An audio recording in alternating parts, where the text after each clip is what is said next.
الحمد للہ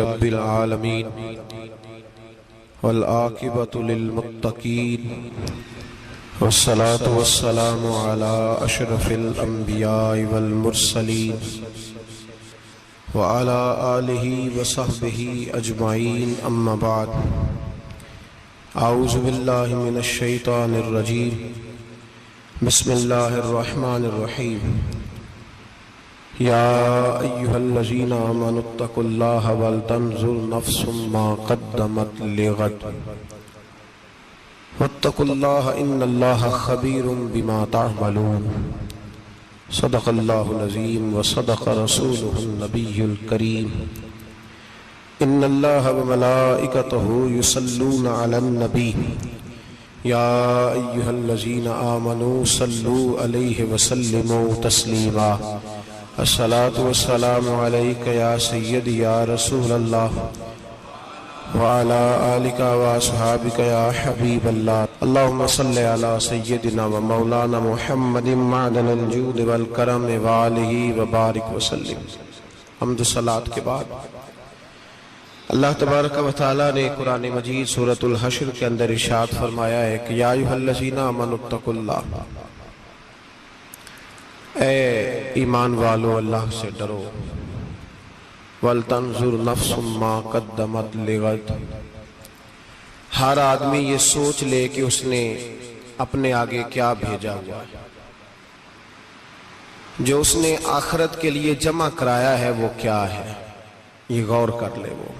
وَاتَّقُوا اللَّهَ، اور پھر ڈر جاؤ اللہ سے، إِنَّ اللَّهَ خَبِيرٌ بِمَا تَعْمَلُونَ، فرمایا تم جتنے مرضی پردے ڈالتے پھرو، تمہارے رب کو تمہارے تمام کاموں کی خبر ہے، اسے پتہ ہے تم کیا کرتے، وہ جانتا ہے۔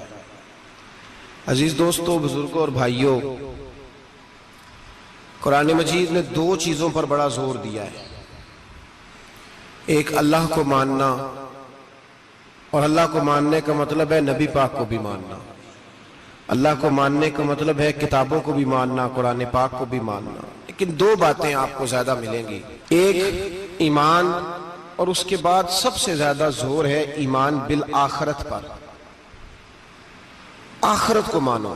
وَمِنَ النَّاسِ مَن يَقُولُ آمَنَّا بِاللَّهِ وَبِالْيَوْمِ الْآخِرِ وَمَا هُمْ بِمُؤْمِنِينَ، اللہ فرماتے ہیں کچھ لوگوں کا دعویٰ ہے کہ ہم اللہ اور آخرت پر ایمان رکھتے ہیں، حالانکہ وہ ایمان نہیں رکھتے، دعویٰ کرتے ہیں، نفاق کا مظاہرہ کرتے ہیں، منافقت کرتے ہیں۔ جو اللہ کو ماننے والا ہوتا ہے اس کا رنگ اور ہوتا ہے، جس کو پتہ ہوتا ہے قیامت کے دن اللہ کے حضور کھڑے ہونا ہے، اس کے اعمال یہ نہیں مانتے، کہتے ہیں ہم مانتے ہیں، پر مانتے، دعویٰ ہے کہ ہم مانتے ہیں آخرت کو بھی اور اللہ کو بھی، پر نہیں مانتے۔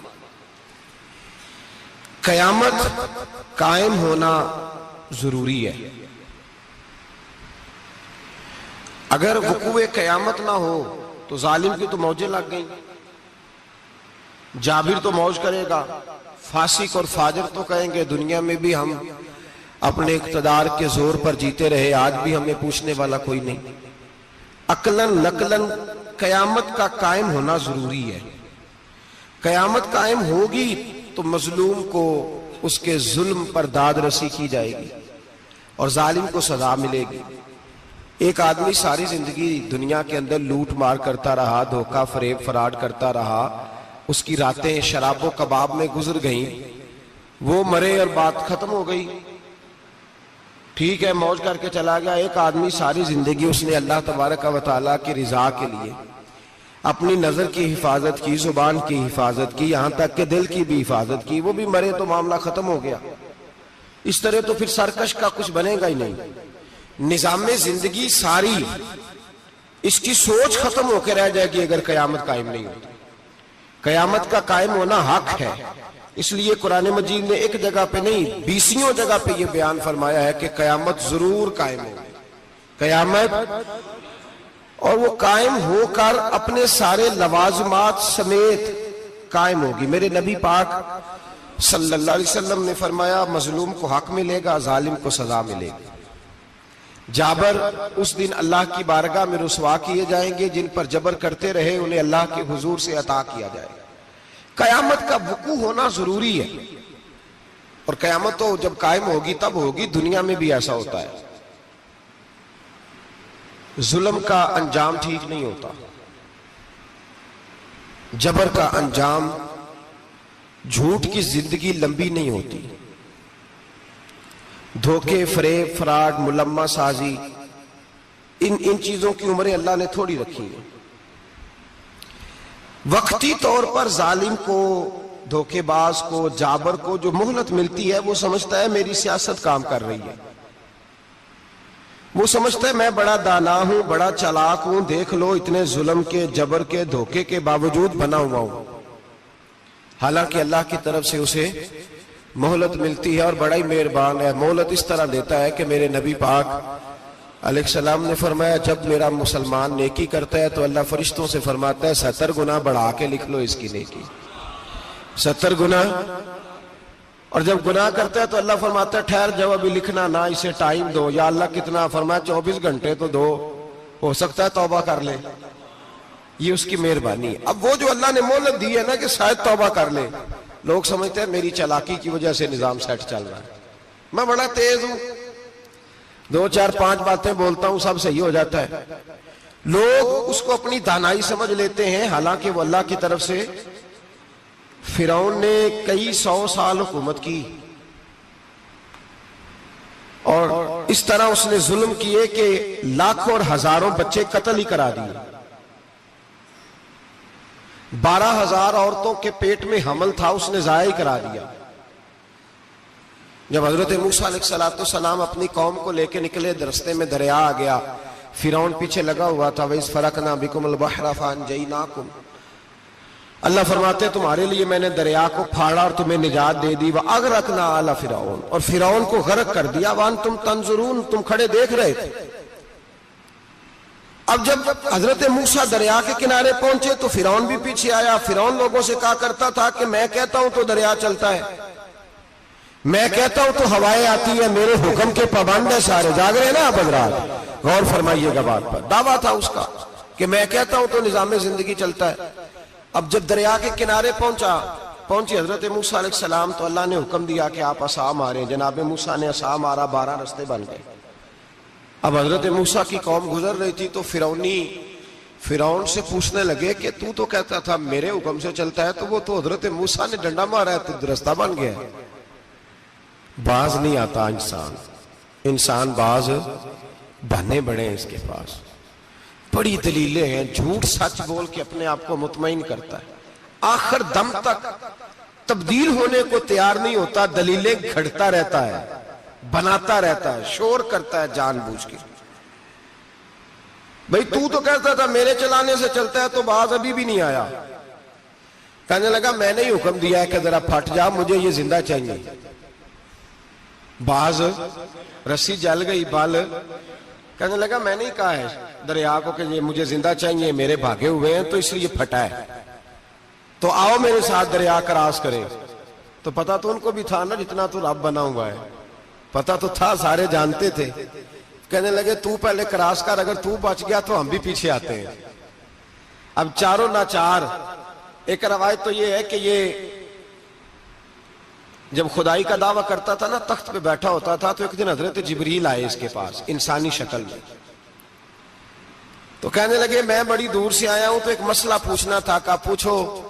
کہنے لگے ایک غلام تھا کسی بادشاہ کا، تو بادشاہ نے اسے تھوڑی دیر کے لیے ایک علاقے کی سربراہی دے دی۔ کتنی دیر کے لیے ہمیں سربراہیاں ملتی ہیں؟ کیوں جی؟ تھوڑی دیر کے لیے ملتی ہے نا، تھوڑی دیر کے لیے سربراہی دے دی ایک غلام کو۔ ذرا بات کو سمجھیے، حضرت جبریل پوچھتے ہیں، کہتے ہیں سربراہی مل گئی، اب وہ مالک ہی بن کے بیٹھ گیا ہے، وہ بات ہی نہیں سنتا، اس کو تھوڑی دیر کے لیے بنایا تھا، وہ تو خدائی کا دعویٰ کرنے لگا ہے۔ آپ بتائیں اس کا انجام کیا ہونا چاہیے؟ یہ مسئلہ پوچھنے آیا ہوں۔ تو فرعون کہنے لگا اس کا انجام یہ ہے کہ اسے پانی میں گھوتے دے دے کے مار دے۔ انجام کیا ہے؟ بولیے کیا انجام ہے؟ کیا انجام ہے جی؟ پانی میں۔ اللہ اکبر، اپنی سزا تجویز کر رہا ہے۔ اس کی سزا کہ اسے پانی میں گوتے دے دے کے مارو ظالم کو. اسے تھوڑی دیر کے لیے بنایا تھا اور وہ چھائی گیا ہے, قبضہ ہی کر گیا ہے. حضرت جبریل کہنے لگے جی آپ لکھ کے دے دیں گے؟ کہنے لگا لاؤ لکھ دیتے ہیں. لکھوا لیا. جناب جبریل رکا لے کے تشریف لے گئے. اب جب فرعون دریا میں آیا نا تو اللہ نے حکم دیا مل جا. جب دریا ملا چیخنے لگا تو حضرت جبریل آئے, کہنے لگے تیرا ہی فتویٰ ہے, یہ تیری سزا ہی ہے نا. ہم بھی بڑی سزائیں تجویز کرتے ہیں. یہ جھوٹا ہے جی, اس کا تو فلانا علاج ہونا چاہیے, تو اگر تو جھوٹ بولے تو یہ فلانا بڑا جاور ہے جی, اس کے ساتھ اس طرح ہونا چاہیے, تو اگر تو یہ کام کرے تو جو سزا تو لوگوں کے لیے تجویز کر رہا ہے تو اپنے بارے میں بھی سوچ. اب جب غوطے آئے نا آخری وقت دیکھا وہ فرعون جو کہتا تھا میری مرضی سے دریا چلتا ہے. علامہ ساوی نے تفسیر ساوی میں لکھا ہے تڑپ کے رونے لگا. جب یہ مزاج ہے, ایک دفعہ اوپر آتا ہے آدمی جب دریا میں جاتا ہے, اوپر آیا تو چیخنے او میرے حواریو خدا کا واسطہ مجھے بچاؤ. کہنے لگے تو کہتا تھا میری مرضی سے چلتا ہے. بے بسی ہے, تڑپتا ہے, روتا ہے. وارث شاہ مان کری نہ وارثہ دا, رب بے وارثہ کر کے مار دائی. تڑپ رہا ہے, چلا رہا ہے, کوئی مدد کو نہیں پہنچتا. اب جب آخری غوطہ آیا تو کہنے لگا آمنا میں رب موسیٰ و ہارون, میں موسیٰ کے رب کو بھی مان گیا, ہارون کے رب کو بھی. اللہ نے فرمایا نہیں, اب تیرا ماننا قابل قبول ہے. اس وقت ماننا تھا جب تجھے مہلت دی تھی, جب تو جوان تھا. بڑھاپا آتا ہے, بیماری آتی ہے, جوان آدمی بیماری کا شکار ہوتا ہے تو کہتا ہے یا اللہ ایک دفعہ صحیح کر دے میں ساری پڑھا کروں گا, ایک دفعہ ٹھیک کر دے میں مسجد میں رہوں گا, میں اگلے سال اعتکاف بھی کروں گا, میں ساری تراویحیں پڑھوں گا. تو اس وقت پڑھنی تھی جب تجھے مہلت دی تھی, اس وقت پڑھنا تھا جب اللہ نے تجھے آسانی دی, زندگی دی. اگلا وقت یہ حال ایک کا نہیں ہوا. نمرود کو دیکھ لیں, حضرت ابراہیم علیہ السلام کو کہتا تھا میں رب ہوں. آپ نے فرمایا رب تو وہ ہے جو زندہ کرتا اور مارتا ہے. ایک موت کا قیدی بلایا, کہنے لگا ہاں بھائی کتنے دن رہ گئے تھے پھانسی میں؟ کہنے لگا جی پرسوں ہونی تھی. کہا جا تجھے آزاد کیا, لو میں بھی زندگی دیتا ہوں. ایک بے گناہ آدمی کو پکڑ کے قتل کر دیا, کہتا میں بھی مارتا ہوں. حضرت ابراہیم علیہ السلام کہنے لگے تو بیوقوفوں جیسی دلیلیں دے رہا ہے, چل اس طرح کر, میرا رب سورج مشرق سے نکالتا ہے, تو اگر رب ہے تو مغرب سے نکال کے دکھا. اب دلیل کا جواب کوئی نہیں تھا تو کہنے لگا پکڑو اور آگ میں ڈال دو. اللہ کے نبی کو آگ میں ڈالنے والا. یہاں ایک مچھر بیٹھا ہے, 400 سال حکومت کی اور خدائی کا دعویٰ کیا. یہاں مچھر بیٹھا تھا, چھینک آئی تو مچھر اندر چلا گیا. پہلے دربار کا ادب یہ تھا کہ جو آئے سجدہ کرے. اب اس کے سر پہ کوئی چیز مارتا تھا تو اسے سکون ہوتا تھا, مچھر تھوڑی دیر کے لیے اس کا دماغ چھوڑتا تھا. او بھائی یہ اس دھرتی پہ اللہ نے لوگوں کو نظارے دکھائے اور ہمیں سمجھانے کے لیے دکھائے, ہمیں تفکر کی, غور کی دعوت دی کہ دیکھ لینا, اپنے عمل کو پرکھنا. تمہارے عمل حضرت موسیٰ کے فرما برداروں جیسے ہیں, جناب ابراہیم کے فرما برداروں جیسے ہیں, یا بن کے بیٹھ گئے ہو؟ اب دربار کا ادب یہ ہے, بے بسی کا یہ حال ہے کہ جوتے لٹکتے ہیں دربار میں, جو آتا ہے جوتا کھینچتا ہے. اور ادب یہ ہے کہ 10 جوتے نمرود کے سر پہ مارو, اور 400 سال جوتے لگتے رہے. روتا تھا, جو آدمی آتا تھا منتیں کرتا تھا, کہتا تھا کہیں سے کوئی دوائی مل جائے گی. پاگلوں جیسی زندگی گزاری, پاگلوں جیسی سخت. وہ تو حساب, وقوع قیامت تو حساب ہوگا ہی. یہاں لوگ پاگل ہو کے مرتے ہیں, معاذ اللہ, نفسیاتی مریض ہو کے مرتے ہیں. یہاں آخری وقت اتنا سخت آتا ہے کہ دنیا موت کی دعائیں مانگتی ہے. میرے بھائی جب انسان ظلم کرتا ہے تو بھول جاتا ہے کہ شاید مجھے پوچھے گا کوئی نہیں. جب وہ زیادتی کرتا ہے تو بھول جاتا ہے. جب وہ کسی کا حق کھاتا ہے تو وہ کہتا ہے شاید اس کا تو وارث ہی کوئی نہیں جس کو میں لوٹ رہا ہوں. لیکن جب اللہ کی پکڑ آتی ہے, حجاج بن یوسف ظالم تھا, اس نے اچھے کام بھی کیے تھے. قرآن پاک پر زیر زبر آراب حجاج بن یوسف نے لگوایا. محمد بن قاسم کو ہندوستان سندھ کے علاقے فتح کرنے بھی حجاج بن یوسف نے بھیجا تھا. ساری خوبیاں اپنی جگہ پر, ظالم بہت بڑا تھا. کسی آدمی نے اس کے سامنے کونے کی طرف منہ کر کے ساتھ والے سے بات کر لی تو کہنے لگا میرے خلاف کیا, اس کو لے جاؤ 2 ٹکڑے کر کے واپس لے آؤ. توتی بولتا ہے نا, اقتدار. جب کسی کے ہاتھ اقتدار ہوتا ہے نا، وہ چاہے ایک گھر کا ہی کیوں نہ ہو، وہ 10 بندے فیکٹری میں کام کرتے ہیں اور جو ان کا مالک ہوتا ہے وہ کہتا میں مالک ہوں، مجھے مانو۔ جب تو صاحب اقتدار ہوتا ہے نا، جب تو سسر بن کے بیٹھتا ہے اور کسی غریب گھر کی بہو آتی ہے 2-4، تو کہتا میرا اقتدار ہونا چاہیے۔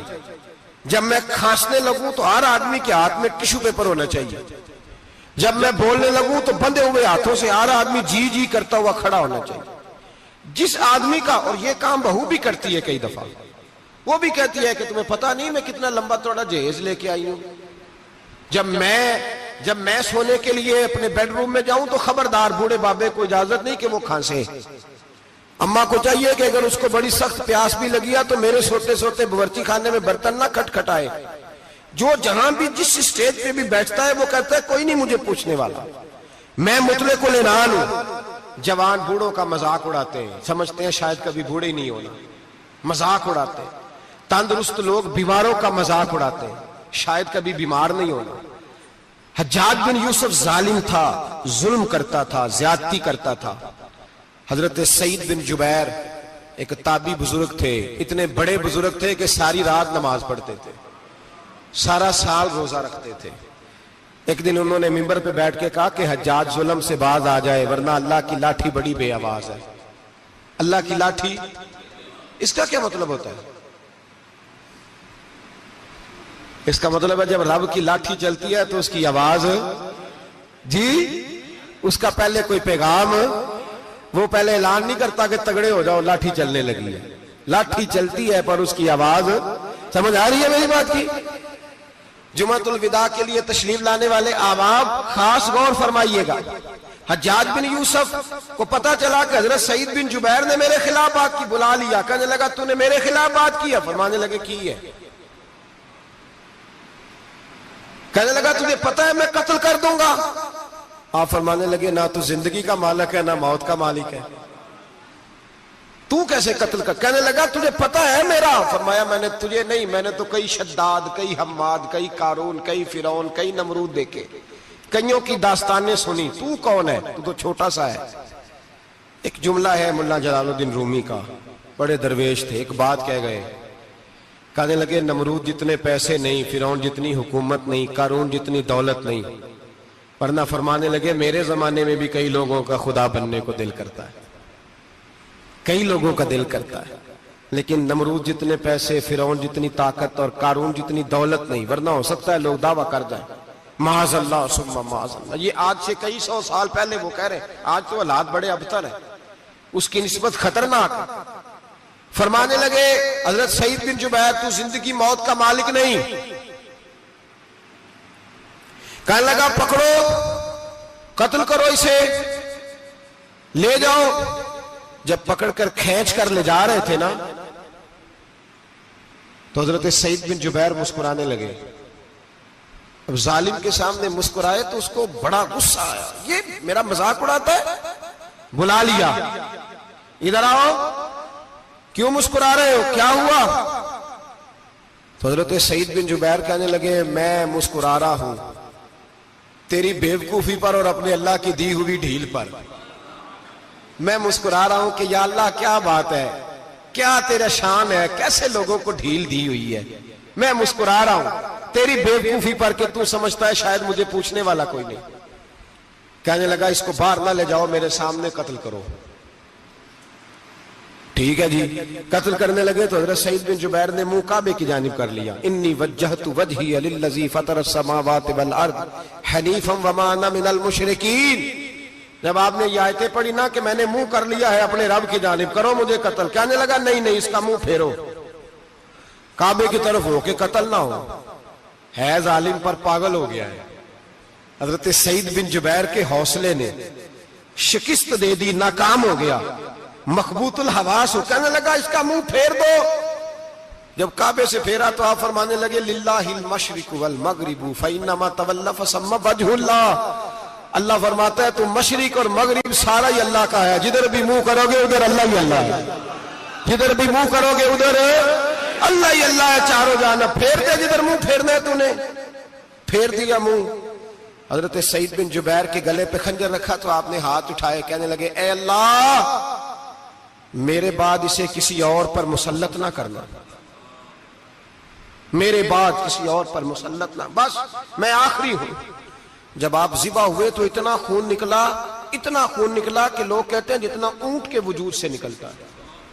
تر ہو گیا سارا اس کا دربار. ایک سمجھدار آدمی کو بلا کے کہنے لگا اتنا خون میں نے بڑے بندے قتل کرائے ہیں پر اتنا خون نہیں نکلا. تو وہ کہنے لگے لوگ مر جاتے, مرتے وقت ڈر جاتے ہیں, سہم جاتے ہیں, خون سکڑ جاتا ہے. لگتا ہے یہ شخص جب دنیا سے گیا ہے تو ڈٹ کے گیا ہے, یہ ڈٹ کے گیا ہے دنیا سے. حجاج بن یوسف رات کو سویا تو تڑپ کے اٹھا, کیا ہوا؟ گھر والے کہنے لگے کیا ہوا؟ کہنے لگے سعید بن جبیر خواب میں آئے اور کہتے ہیں اٹھ مجھے بتا تو نے مجھے کیوں قتل کیا, بتا کیوں مارا. اگلی رات پھر سویا تو وہی خواب, پھر سویا تو وہی خواب. گناہ نفسیاتی مریض بنا دیتا ہے, ظلم تجھے مخبوط الحواس کر دیتا ہے. جب تو زیادتی کرتا ہے تو اللہ فرماتے ہیں کہ تو اللہ کو بھولتا ہے, اللہ تجھے اپنا آپ بھلا دیتا ہے. پھر تو بھول جاتا ہے, پھر تو سیدھے رستے پہ چلتا ہے پر بھٹک جاتا ہے, پھر تو صحیح رستوں کا تعین کر کے بھی گمراہ ہوتا ہے, پھر تو روز وہی گاڑی چلاتا ہے پر اب جب تو بریک لگاتا ہے تو نہیں لگتی. جب گناہوں کے ساتھ تو مخبوط الحواس ہوتا ہے تو روز وہ کاروبار کرتا ہے, لیکن جب تیرے گناہ تجھے گھیر لیتے ہیں پھر اسی کاروبار میں تو نقصان اٹھاتا ہے. حجاج بن یوسف تڑپتا ہے, روتا ہے, یہاں تک کہ بیمار ہو گیا. پیٹ میں درد ہوتی ہے, پتہ نہیں کیا ہوا, تکلیف ہوتی ہے, پتہ نہیں. سارے حکیم, طبیب, ڈاکٹر کوئی نہ سمجھ سکا کہ بیماری کیا ہے. جو بیماریاں خدائی ہوتی ہیں ان کا لوگوں کو پتا, جو آزمائشیں رب کی جانب سے ہوتی ہیں وہ ڈاکٹروں کے ہتھے نہیں چڑھتی. جو تکلیفیں اللہ دیتا ہے ان کا حکیم طبیب علاج نہیں کر پاتے, مشکل. اور شفا اسی وقت ہوتی ہے جب اللہ دینا چاہے, اور جب رب ہی دینا نہ چاہے تو بڑے بڑے ڈاکٹر کہتے ہیں کہ ہمارے بس کی بات نہیں رہی. بغداد سے حکیم آئے, پیٹ دیکھا, کہنے لگے نہ تیرے معدے میں کوئی دقت ہے, نہ تیرے جگر میں, نہ کسی اور جگہ, ماجرا کیا ہے؟ ایک آخری علاج ہے, آخری. وہ کیا؟ گوشت کا چھوٹا سا ٹکڑا دھاگے کے ساتھ باندھ کے منہ میں ڈالا اور پھر ایک باریک سا تنکا لے کے اس کو اندر ڈالنے لگے گلے میں. وہ گوشت کا ٹکڑا جب حلق کے اندر اتر گیا, اس حکیم نے واپس کھینچا تو کیسے ایسی بدبو آئی جیسی کبھی سونگی نہ تھی. جانور, کیڑے مکوڑے لگے ہوئے باہر نکلے, اور جب دیکھا تو جتنے محل میں لوگ بیٹھے تھے چلاتے ہوئے نکل گئے کہ یہ کیا مصیبتیں ہیں. حکیم بھی اٹھ کے دوڑنے لگا, کہا تجھے کیا ہوا؟ کہنے لگے حجاج تیری بیماری زمینی نہیں, تیری مصیبت زمینی نہیں. کہا میری مرض تک تم کیوں نہیں پہنچ پا رہے؟ تو کہنے لگے لگتا ہے تو بد دعا کا مریض ہے, لگتا ہے تو ظلم کا مریض ہے, تو جبر کا مریض ہے. تڑپتا رہا, سسکتا رہا. ایک وقت وہ بھی آیا کہ گھر والوں نے کمرے میں بند کر کے تالا لگا دیا, دیوار سے ٹکرے مارتا. او بھائی, جو گناہوں کے بیمار ہوتے ہیں انہیں شفا نہیں ہوتی, جو ظلم, جبر, بربریت کے بیمار ہوتے ہیں انہیں سکون قلبی میسر نہیں آتا. دوائیاں ان بیماریوں کی بنی ہوئی ہیں جو بیماریاں زمینی ہیں, جو بیماریاں خوراک کی بد پرہیزی سے ہوتی ہیں, جو گناہوں کی بد پرہیزی سے ہوتی ہیں, ان کی بیماریاں, ان کی شفا توبہ ہے, ان کی شفا رجوع اللہ ہے, ان کی توبہ اللہ سے معافی مانگنے سے شفا ہوتی ہے. حجاج جب مرنے لگا تو بلایا, یہ رنگ بھی ذرا ملاحظہ کیجئے گا, 2-4 قریبیوں کو بلایا. پتا ہوتا ہے نا اپنے کرتوتوں کا آدمی کو, پتا سارا ہے سردار نکیتیاں, پتا ہوتا ہے سارا. بلا کے کہنے لگا جب میں مر جاؤں تو مجھے رات کو دفن کرنا. کیوں بھائی, عورت ہے؟ کہنے لگا نہیں, رات کو دفنانا. ٹھیک ہے, رات کو دفنا دیں گے. پھر کہنے لگا جب صبح ہو جائے تو صبح ہونے سے پہلے پہلے میری قبر زمین کے برابر کر دینا, نشان مٹا دینا. کا وجہ تو کلمہ پڑھتا ہے اور حضور کا حکم ہے کہ قبر کم از کم ایک بالش, ایک گیٹ اونچی ہونی چاہیے زمین سے کم از کم, تو تیری قبر مٹا دے. وجہ پتہ ہوتا ہے اپنے ظلموں کا. کہنے لگا مجھے پتا ہے لوگ میرے مرنے کے بعد میری قبر بھی نہیں چھوڑیں گے. دنیا میں تو میرے جبر کی وجہ سے کوئی آ نہ سکا، لیکن میری قبر بھی لوگ جنازوں میں باتیں شروع کر دیتے. جنازوں میں نے ایسی بھی داستانیں سنی ہے کہ کوئی مرا تو لوگ جوتوں کا ہار قبر پہ ڈال آئے. نہیں بھائی، تو جب زندہ تھا تو تیرے جبر ظلم کی وجہ سے نہیں کو بول سکا. ایک تو ہے قیامت میں حساب ہوگا، یہاں دنیا میں حساب ہونے لگتا. اتنی لمبی زبانیں لوگوں کی لٹک کر مرتے وقت باہر نکل آتی ہیں. دعا کریں، جمعہ ہے، اللہ تعالیٰ ایمان کی موت عطا فرمائے. دعا فرمائے رب تعالیٰ اللہ تبارک و تعالیٰ توبہ کر کے جانے کی توفیق عطا فرمائے. جاگے جاگے اور سنے اور دعا کرے، اے اللہ تو ہمیں ظلم سے ویسے ہی محفوظ فرما. اگر ہم زیادتی کرنے لگے تو اے اللہ ہمیں اس سے منع فرما. ہمیں اس سے تو یہ توفیق دے کہ ہم باز آ جائیں اس گناہ سے. میرے بھائی، ایک تو دنیا میں سزا ہے، پھر قیامت کی سزا ہے، اور وہ زیادہ سخت ہے. وہ زیادہ سخت ہے. ہم لوگوں نے نا ہیلے بہانے بڑے بنائے ہوئے ہیں. بینک کے ساتھ کاروبار کرنے والا کہتا ہے نہیں مجبوراً لیا ہے، مجبوراً مر رہا تھا تو آخری لبوں پہ تھا تو جائز ہے. جائز ہے. اس وقت جب تجھے کھانے کو لقمہ نہ لگے تو حرام کھانا بھی جائز ہے. کیا دقت تھی؟ کیوں اللہ رسول کے مقابلے میں کھڑا ہوا تو؟ کیوں سود کا دھندا کیا؟ کیا تکلیف تھی؟ کہاں تو الجھ گیا تھا؟ ہم جان بوجھ کے اپنے لیے جہنم کٹھی کرتے ہیں، پھر کہتے ہیں سکون نہیں زندگی میں. کہاں سکون آئے گا؟ کیسے آئے گا؟ ہم نے خود آگ لگائی ہے چمن میں اپنے. جو قیامت کی سزا ہے، میرے نبی پاک علیہ السلام نے فرمایا رب تمہیں سامنے کھڑا کرے گا. اور کس طرح کھڑا کرے گا؟ فرمایا لوگوں کے وجود سے کپڑے اتر جائیں گے، زمین اس طرح دہکے گی جس طرح تانبا زمین پہ رکھا جائے اور آگ جلائی جائے. تانبا دیکھا آپ لوگوں نے؟ یہ بھی گرمی گزری ہے نا، تو فرش پر جب سورج پڑتا تھا تو ننگے پاؤں چلا نہیں جاتا تھا. صحیح کہہ رہا ہوں؟ ننگے پاؤں، بچے کا پیر زمین پہ لگتا ہے تو چیخ اٹھتے ہیں، کہتے ہیں اوہ جل گیا پیر. حالانکہ یہ فرش دنیا کے. اور اگر تانبے کے اندر خاصیت ہے کہ اگر کوئی دھات جلدی اور زیادہ گرم ہوتی ہے تو وہ تانبا ہے. میرے نبی نے مثال دی تو اس کی دی جو سخت تھا. فرمایا تانبے کی طرح زمین تپائی جائے گی اور پھر ننگے پاؤں رب تمہیں کھڑا کرے گا. آج سورج کی پشت تمہاری جانب ہے، قیامت میں منہ تمہاری جانب ہوگا. نیزہ آپ نے دیکھا ہوگا، نیزہ ہوتا تھا. فرمایا یہ جو تم نیزے دیکھتے ہو صرف 1.25 نیزے کے برابر سورج قریب آ جائے گا، اور پھر اللہ تمہیں سامنے کھڑا کر کے تم سے سوال جواب کرے گا. اور حضور نے کہہ دیا ہے تو اب کسی نعت خواں کے کہنے سے بات بدل سکتی، کسی پیر کے کہنے سے جملہ بدل سکتا، کسی خطیب کے کہنے سے فکر نہ کرنا وہ سامنے جنت پڑی ہے. اب بات بدل سکتی؟ خدا کی رحمت پر بھروسہ رکھنا ضروری ہے، نبی پاک کی شفاعت کی امید رکھنا. بولیے.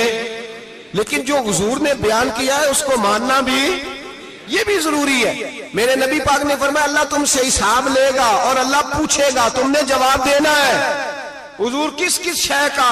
فرمایا جو پہنتے ہو اس کا جواب نہیں دینا، جو کھاتے ہو اس کا جواب نہیں دینا، جو اللہ کے راستے میں دیتے ہو اس کا جواب، باقی ہر شے کا جواب دینا ہے. ادھر جو پلاٹ ہے اس کا بھی جواب دینا ہے، اور وہ جو بچوں کو پیسے بتائے ان کا بھی جواب دینا ہے، جو چھپائے ہیں ان کا بھی. ثم لتسألن یومئذ عن النعیم. جو کمیٹی اپنے محلے میں ڈالی ہے اس کا بھی جواب دینا ہے، جو سسرال کے علاقے میں ابا جی سے چوری ڈالی ہوئی ہے اس کا جواب بھی، سب کا جواب دینا ہے. تمام حساب کتاب. اور اللہ فرماتے ہیں میں سامنے کھڑا کر کے ہر سوال کا تجھ سے جواب، تجھے ہر سوال کا جواب. اچھا یہ جو بڑے لوگ تھے وہ حساب سے ڈرتے تھے، ہم چھوٹے لوگ ہیں ہم حساب سے ہم نہیں ڈرتے، ہم کہتے ہیں دیکھی جائے گی. بڑے لوگ جو تھے وہ حساب سے. حضرت ابو بکر صدیق دعا کرایا کرتے تھے، دعا کرو اللہ مجھ سے حساب نہ پوچھے. حضرت عمر فاروق رضی اللہ تعالیٰ عنہ اپنے بیٹے سے کہتے تھے بیٹا اپنے باپ کے لیے رحمت کی دعا کرنا، میں درگزر والا ہوں، میں حساب والا کوئی نہیں. بڑے لوگ ڈرتے تھے. بڑے لوگ حضرت عثمان غنی قبر پہ کھڑے ہوتے تھے تو داڑھی آنسوؤں سے بھیگ جاتی. غلام کہتے ہیں حضور 3 دفعہ نبی پاک نے آپ کو جنت کی بشارت دی ہے، 3 دفعہ بشارت دی ہے، تو آپ کیوں اتنا روتے ہیں؟ عثمان غنی فرماتے جس رسول نے مجھے جنتی کہا ہے اسی محبوب نے مجھے فرمایا تھا عثمان قبر آخرت کی منزلوں میں سے پہلی منزل ہے. اور آپ فرماتے میرے تو کمرے میں دیا گل ہو جائے تو مجھے ڈر لگتا ہے، اس میں تو مکمل اندھیرا ہے. آپ فرماتے کھڑکیاں بند ہو تو دم گھٹنے لگتا ہے، اس کو تو دروازہ ہی کوئی نہیں، روشن دان تک نہیں. بھائی جو بڑے تھے وہ ڈر رہے تھے. مولا علی شیر خدا نماز کا وضو کر کے کانپتے تھے، کانپتے. علی آپ مرحب کے سامنے نہیں کانپے، خیبر کا دروازہ اکھاڑتے نہیں کانپے، بدر احد خندق حنین اور خیبر میں نہیں کانپے، تو یہاں آپ فرمانے لگے مالک کے سامنے جاتے ہوئے ڈر آتا ہے. بڑے لوگ کانپتے تھے، بڑے لوگ. آج کون سا جمعہ ہے؟ سارے بولیے. حالانکہ یہ اگلے سال دوبارہ آئے گا، ہمارا نہیں پتا کہ ہم ودا ہو جائیں کہ کیا بنے. یہ کون سا جمعہ ہے؟ آیا جمعہ الوداع، آئے ہم پڑھیں. آج ایک فکر لے کر کے جانا، ایک سوچ.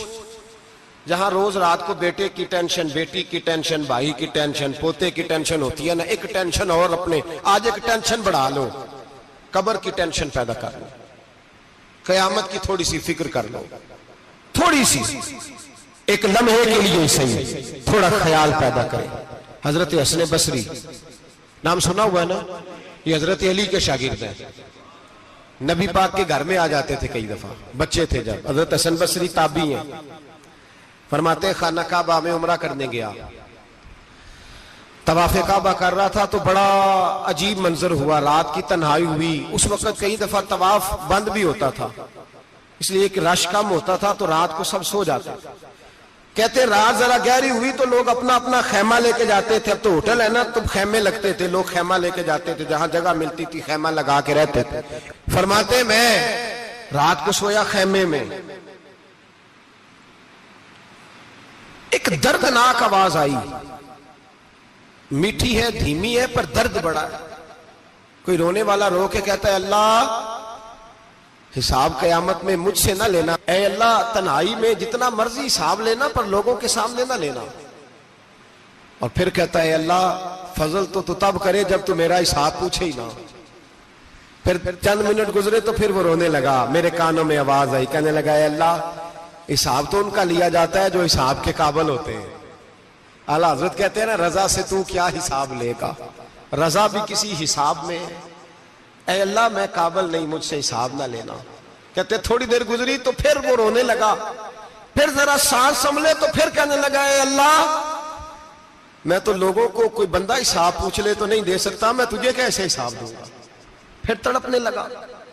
کہتے تھوڑی دیر گزری تو پھر ایک لفظ انہوں نے کہے رونے والے نے، کہنے لگے اللہ دیکھ تیرے محبوب کا فرمان ہے جو معافی مانگے تو اسے معاف کر دیا کرتا ہے.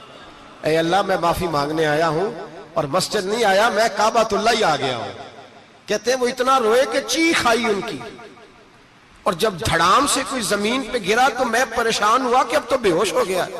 فرماتے ہیں میں زور سے اٹھا فٹافٹ اور اس شخص کی طرف بڑھا.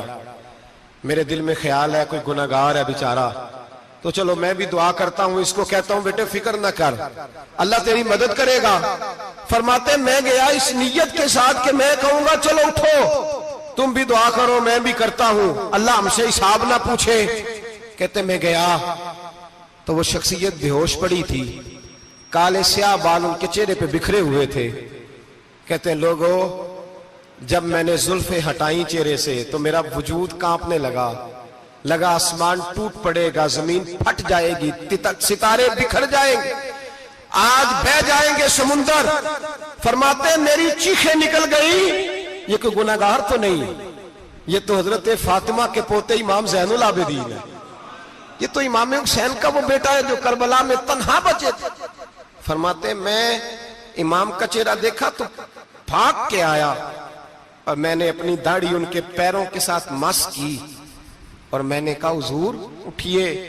امام اٹھے تو میں نے کہا شہزادے تیرے تو اشارے سے اللہ کئی گناہگاروں کو بخشے گا، تیری تو دعا سے اللہ بخشے گا، یہ کیا کر رہے ہو؟ تو امام زین العابدین کہنے لگے حسن بصری ادھر آ یار، ادھر آؤ بزرگو، میرے دادا کے پاس رہنے والے ہو.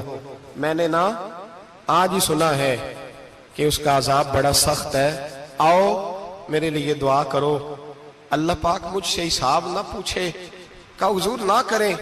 اب فرمانے لگے تجھے نہیں پتا کچھ چیزیں ایسی ہیں کہ رب نے اگر حساب پوچھا تو میں واقعی جواب نہیں دے پاؤں گا، چل کر میرے لیے دعا۔ کہتے میں نے ہاتھ باندھے، حضور میں نہیں کرتا، اٹھا کہہ۔ فرماتے میں نے ہاتھ اٹھائے، میں نے کہا اے اللہ تیرے رسول کا شہزادہ ہے، یہ تیرے رسول کا شہزادہ ہے، یہ کہہ رہا ہے تو فضل کر۔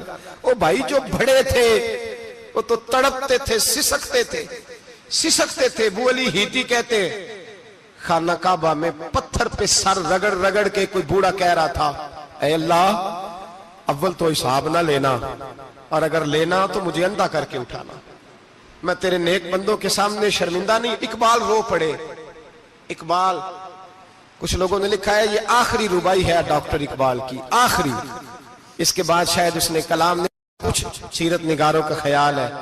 اقبال مدینے کی طرف منہ کر کے کہنے لگے تو غنی از ہر دو عالم من فقیر، اللہ تو غنی ہے میں تو فقیر ہوں، روز محشر عذر ہائے من پذیر، اے اللہ اول تو میرا کوئی عذر قبول کر لینا محشر کے دن، اور اگر نہ کرنا ہوا اگر تمہیں بینم حسابم نہ گزیر، اگر ضرور ہی میرا حساب لینا ہے، اے اللہ اگر تو نے ضرور لینا ہے، اے اللہ اگر ضرور ہی لینا حساب، اول تو میرا عذر مان لینا، میری کمزوری پہ رحم کرنا، اے اللہ میرے بڑھاپے پر میری کمزوری پر رحم کرنا، اگر ضرور حساب لینا ہے از نگاہ مصطفیٰ پنہا بغیر، تو اے اللہ ذرا حضور کی نگاہوں سے اوجھل کر کے لینا، اے اللہ مجھے شرم آئے گی۔ میرے مصطفیٰ کریم فرمائیں گے میں تو تجھے ہر بات سمجھا کے آیا، ایک جگہ تیری رہنمائی کر کے آیا، تو کیسے عمل کما، ذرا اوجھل کر کے از نگاہ مصطفیٰ پنہا بغیر، ذرا حضور کی آنکھوں سے اوجھل کر کے سائیڈ پہ کر کے لینا، میں برداشت نہیں کر پاؤں گا۔ حضرت ابو علی ایتی کہتے ہیں بابے نے سر رکھا ہوا ہے اور کہتے ہیں اللہ مجھے اندھا کر کے اٹھانا، فرماتے میں گیا، میں نے کہا چلو میں دعا کرتا ہوں جا کے۔ فرماتے جب میں نے جا کے بزرگوں کی کمر پہ ہاتھ رکھا، ان کا چہرہ دیکھا تو یہ کوئی گناہگار تو نہیں، یہ تو بغداد کے پیر عبد القادر جیلانی ہے، یہ تو محبوب سبحانی غوث سمدانی ہے، یہ تو وہ شخص ہے جو قدم لگائے تو اللہ ولایت عطا کرتا ہے۔ جو بڑے تھے وہ ڈر رہے تھے، معین الملت والدین، عطائے رسول، ہند الولی، غریب نواز حضرت خواجہ معین الدین اجمیری رحمت اللہ علیہ، خواجہ قطب الدین بختیار کاکی کو تنہائی میں بلا کے کہنے لگے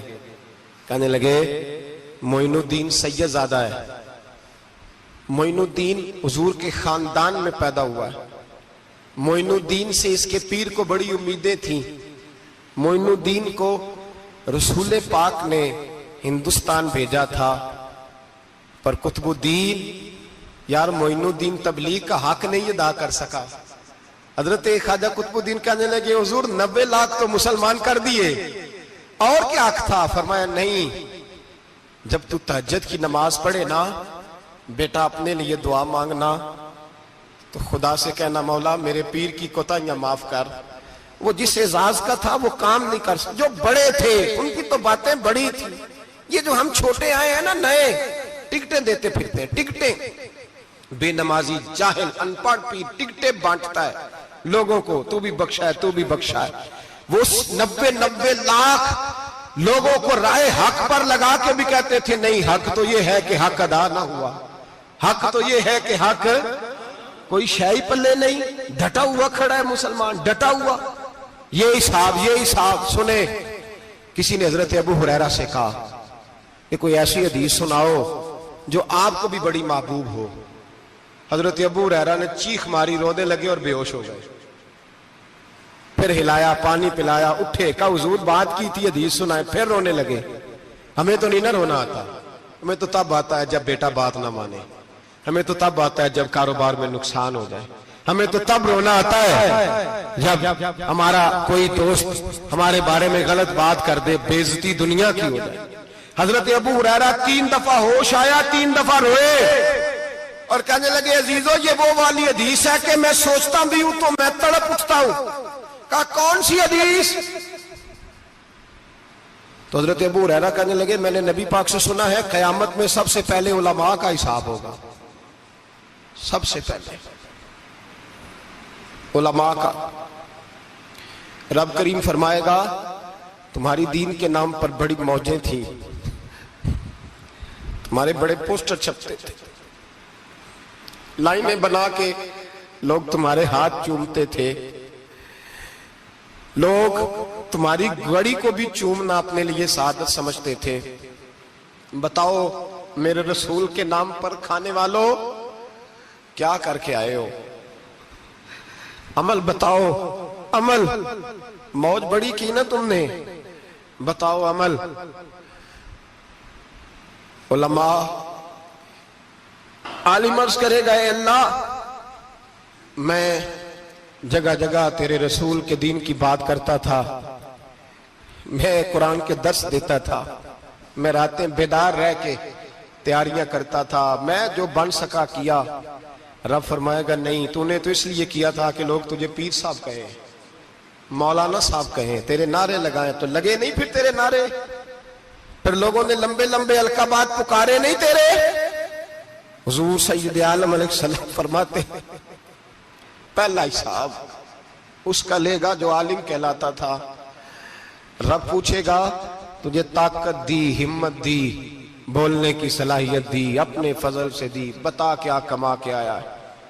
حضرت ابو ہریرہ روتے ہیں، کہتے ہیں میں بھی تو حدیثیں سناتا ہوں، میں بھی تو عالم ہوں، میرے پیچھے بھی تو لوگ بھاگتے ہیں۔ لوگوں بتاؤ اگر اللہ نے ابو ہریرہ سے پوچھا تو کیا جواب دے گا؟ اللہ فرمائے گا علماء کے لیے بخاری مسلم ہے، انہیں اٹھاؤ اور جہنم میں ڈال دو۔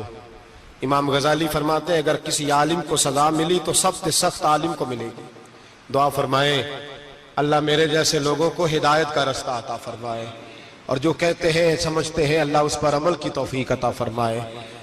فرمایا حضرت ابو ہریرہ نے دوسرے نمبر پر سخی اللہ کی بارگاہ میں کھڑا کیا جائے، مالدار۔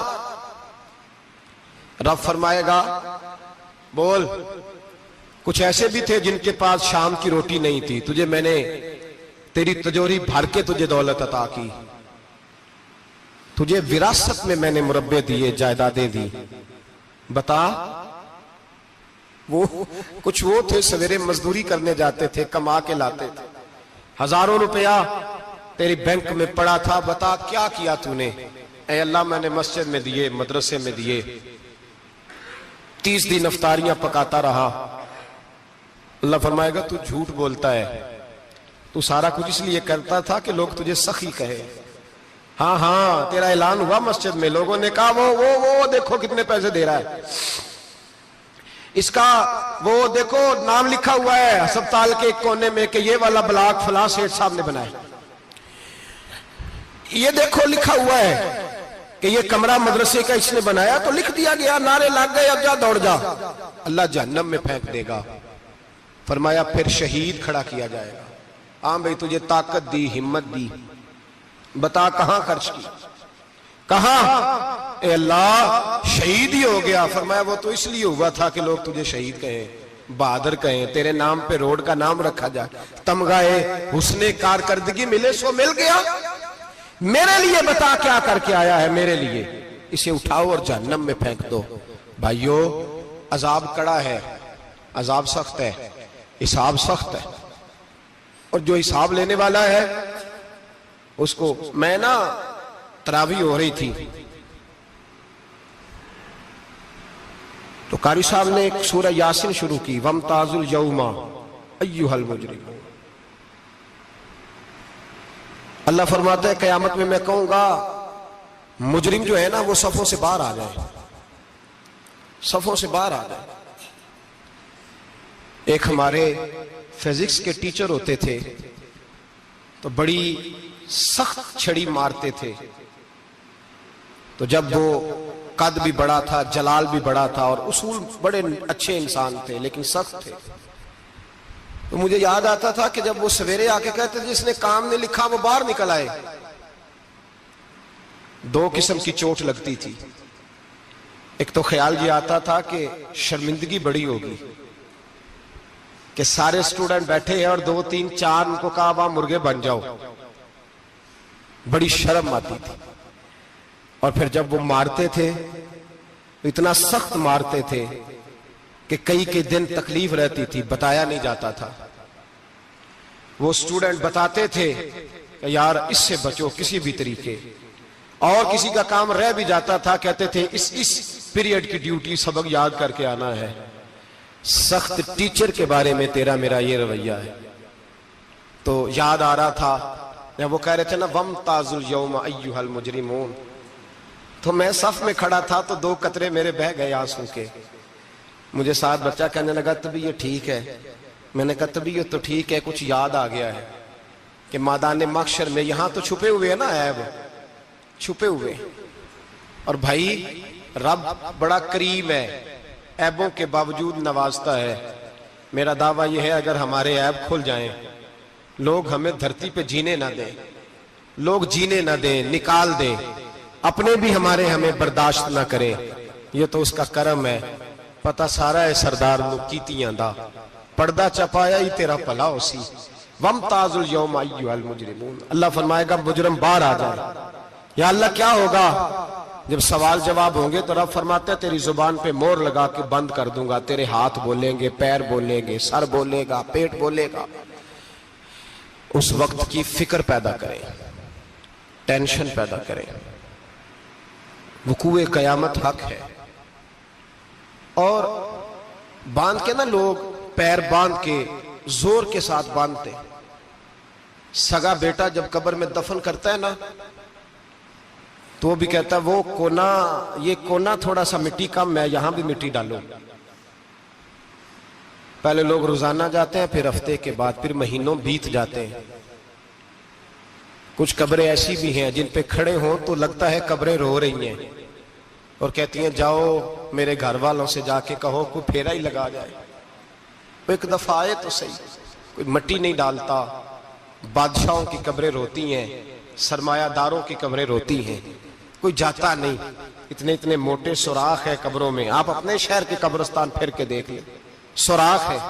او بھائی، حضرت مولا علی شیر خدا قبرستان گئے تو پہلے رونے لگے، پھر کہنے لگے قبروں والوں کیا حال ہے تمہارا؟ تو آپ فرماتے ہیں مردہ مجھے اندر سے بول کے کہنے لگا علی کفن پھٹ گیا، ہڈیاں ٹوٹ گئی، مال تو دے آئے تھے وارثوں کو پر حساب ہمیں دینا پڑ رہا ہے، تو بتا پیچھے کیا حالات ہیں؟ تو حضرت علی کہنے لگے تمہاری بیویوں نے اور نکاح کر لیے، تمہارے دوستوں نے نئے دوست بنا لیے، تمہاری اولادوں نے تمہارے بغیر جینا سیکھ لیا، تمہاری جائیدادیں بٹ گئیں، تمہارا پیسہ تقسیم ہو گیا۔ پہلے تو کوئی تمہارا نام لیتا تھا، اب تو تمہارا ذکر ختم ہو گیا، اب تو 1-2 نسل تک تمہارا ذکر تھا، اب تو تمہیں یاد ہی کوئی نہیں کرتا۔ کہتے ہیں لوگ یہاں کوئی رہا کرتا تھا، یہاں کوئی ہوا کرتا تھا، اب تو تم قصہ پارینہ، قصہ ماضی ہو گئے۔ حساب کا وقت قریب ہے، قریب آ گیا وقت۔ اللہ فرماتے اقترب للناس حسابهم وهم فی غفلۃ معرضون، فرمایا حساب کا وقت قریب آ گیا ہے تو ابھی بھی غافل ہے۔ جمعۃ الوداع ایک پریشانی لگانے کا ارادہ تھا، بڑی پریشانیاں پالی ہیں، ایک پریشانی اور پال لو، جس کو یہ پریشانی لگ جائے اس کی عمل سمرنے لگ جاتا ہے۔